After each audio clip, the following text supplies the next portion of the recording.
Hello po sa inyong lahat mga kabarian, nandito na naman po ako si Pinoy Coin Hunter para atin pong pag-usapan ang tungkol dito sa isang 1 peso na napakalumang perang papel. Yan, isa po itong 1 peso na tinatawag po nilang Victory Bank Note.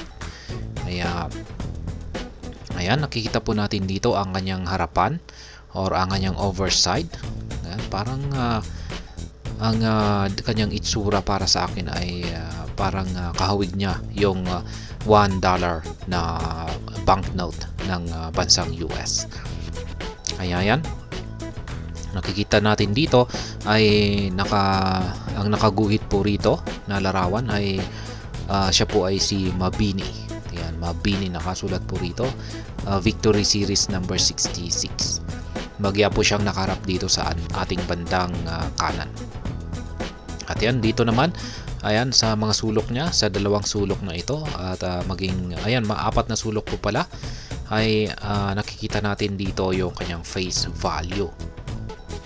At ayan, yung kanyang face value ay 1 peso. Ayan, this, nakasulat dito ay, this certifies that there has been deposited in the treasury of the Philippines 1 peso, payable to the bearer on demand, in silver pesos or in legal tender currency of the United States of equivalent value.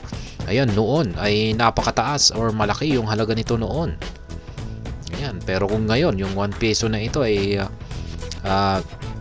parang baliwala lang sa atin, pero noon ay napakalaki po nito na halaga ng pera noon.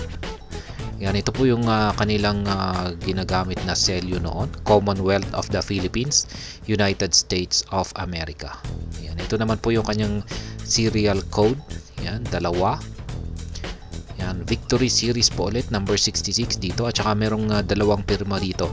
Ito ay pirma ng President, at saka dito ay ayan, hindi po natin malinaw na, hindi po natin gaano nababasa.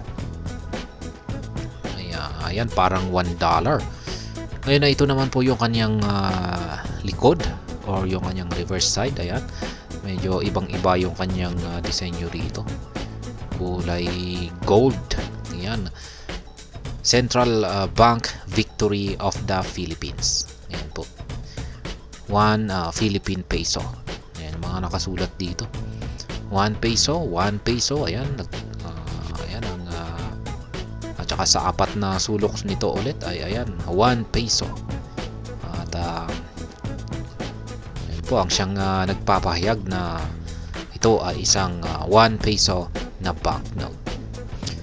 Ayan, at kung pagtitingnan po natin ay napakaganda po yung kanyang kondisyon. Ibig pong sabihin ay maganda yung pagkakatago po nito or napakagaling po ng kolektor na nagtago nito. Ayan, as in napakaganda, parang hindi siya nagamit sa sirkulasyon. Wala man lang tayo mapansin na maliit na tupi or yan, or hindi natin na talagang kasi kung pag tumatagal ay maganda na rin yung parang, kasi nagbabago na rin yung itsura kung pag hindi maganda yung pagkakatago, maski walang yupi, pero may nagbabago yung kanyang mga kulay. Ayan, pero kung magaling talaga yung collector ay mapipreserve po talaga yung kanyang itsura katulad nito. Kaya maganda po yung kanyang pagkakatago. At ngayon ay ang ating pinakapakay sa video na ito ay syempre ay ang malaman kung magkano ba yung presyo ng ganitong lumang perang papel na 1 peso Victory Bank Note. Yan ang tawag dito.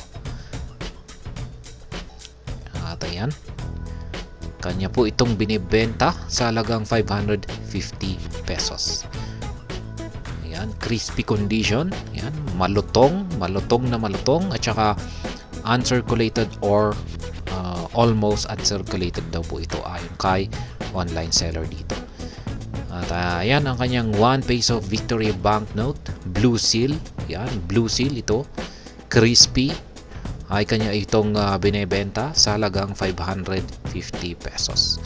Yan, muli po nating pagmasdan ang kanyang overside. Ayan, blue seal. Crispy or malutong. Yan, malutong na malutong. At ito naman yung kanyang reverse side.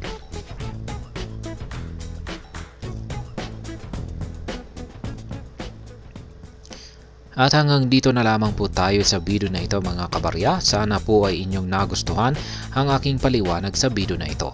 Kung inyo po itong nagustuhan, pakiclick lamang po ang like button nito. Para naman po sa mga bago lamang dito, kayo po ay aking inaanyayahan para mag-subscribe. Pakiclick na rin po ang bell icon nito dahil ito po ang siya magsisilbing notification nito sa mga bago kong videos na akin pong ina-upload sa aking YouTube channel na ito. Marami pong salamat sa panunood. Ingat po tayo lagi at God bless po sa ating lahat.